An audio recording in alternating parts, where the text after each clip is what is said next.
Welcome back to This Day in Irish History. I'm your host, Raymond Welsh.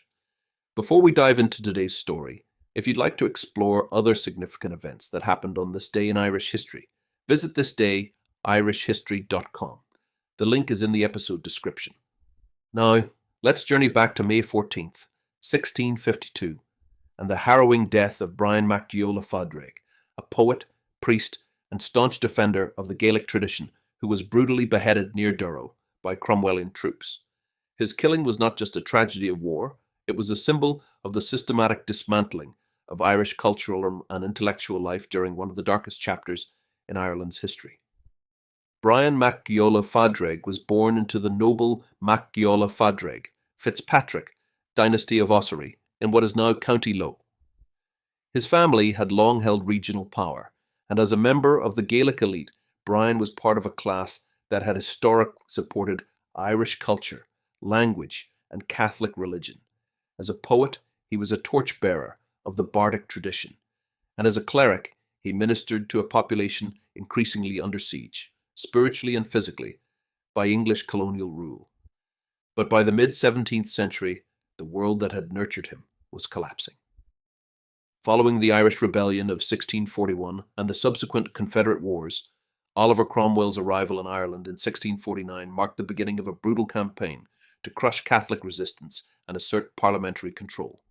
Cromwell's conquest was swift and merciless, involving scorched earth tactics, mass civilian killings, and the targeted execution of Irish nobles, clergy, and intelligentsia, anyone who might sustain the flame of native resistance. Brian Mac Giolla Phádraig stood squarely in the path of this destruction. His poetry mourned the disintegration of the old Gaelic order and condemned the cultural and moral decay he perceived under English occupation. In powerful elegiac verses, he bewailed the fate of the Irish language, the desolation of the countryside, and the corruption brought by foreign rule. He was not merely lamenting the past, he was sounding an alarm for the future. His voice became, in many ways, the conscience of a people under siege. It was this role, as a vocal opponent of cultural erasure, that made him a target. In the spring of 1652, during the final phases of Cromwell's conquest, Mac Giolla Phádraig was captured near Durrow, in County Offaly. He was summarily beheaded by Cromwellian soldiers, in what appears to have been an extrajudicial execution. No trial, no clemency, just the swift hand of colonial violence aimed at silencing a voice of national conscience. His death was not an isolated incident. It formed part of a broader pattern of purges aimed at extinguishing the Gaelic learned class. Poets, scholars, clerics who had preserved Irish identity through centuries of foreign incursions. With monasteries destroyed, lands confiscated, and the Irish language suppressed, the Cromwellian regime sought to annihilate not only armed resistance, but also the cultural backbone of Irish society. And yet, Mac Giolla Phádraig's words survived him.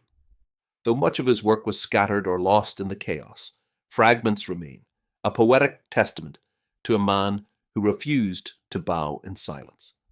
His writings echo the sorrow of a culture under assault, but also the resilience of a people unwilling to forget. In remembering Brian Mac Giolla Phádraig, we acknowledge more than just a single life taken. We reflect on an era when culture itself was a battlefield. His beheading on May 14th, 1652, represents not only a personal tragedy, but a calculated blow against Irish identity. Yet his defiance, through both pen and priesthood, ensured that his voice would not be silenced entirely.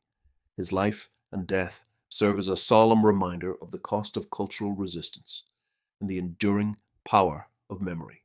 Thank you for joining me on this journey through Ireland's rich past. Please like and subscribe.